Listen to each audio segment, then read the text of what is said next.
నేనేమో పెళ్లి కూతురు మంచి చెల్లిని, నేను పెళ్లి కొడుకు పెంకి చెల్లిని. మేమిద్దరం 10 minutes లో రెడీ అవ్వాలా. ఇంకా స్టార్ట్ చేద్దాం. నేను 1 minute సారీ వేసుకోవాలా లేదా ఈ మామూలు చుడిదార్ వేసుకోవాలా? నేను పెళ్లి కొడుకు చెల్లి కాబట్టి 1 minute సారీ వేసుకుంటా. సేఫ్టీ పిన్ ఇస్తావా? 2 minutes టైం ఉంది, త్వరగా డ్రెస్ వేసుకో. నెక్స్ట్ మేకప్ వేసుకోవాలా? మేకప్ కావాలి. వదిన వాళ్ళ చెల్లి ఖాళీగా ఉంది, ఏదైనా పని ఉంటే చేస్తానని చెప్పింది. ఇంటి కింద బోల్డ్ పనులు ఉన్నాయి, అర్జెంట్ గా రావాలా? సరే.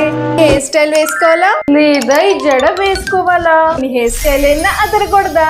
ఇంటి నేను పెళ్లి కొడుకు చెల్లివని మర్చిపోయావేమో, నేనే హెయిర్ స్టైల్ వేసుకుంటా. కాంపిటీషన్ పెట్టుకోవాలా లేదా కలిసి డాన్స్ చేయాలా? కాంపిటీషన్ పెట్టుకుందాం, ఎవరి గ్రేటో తెలిసిపోతుంది. అయిపోయా. ఎవరికి ఎక్కువ హార్ట్స్ వస్తే వాళ్ళే గెలిచినట్ట. ఫ్రెండ్స్ లో రెడ్ హార్ట్ పెడితే మంచి చెల్లి గెలిచినట్టు, పింక్ హార్ట్ పెడితే నేనే గెలుస్తా.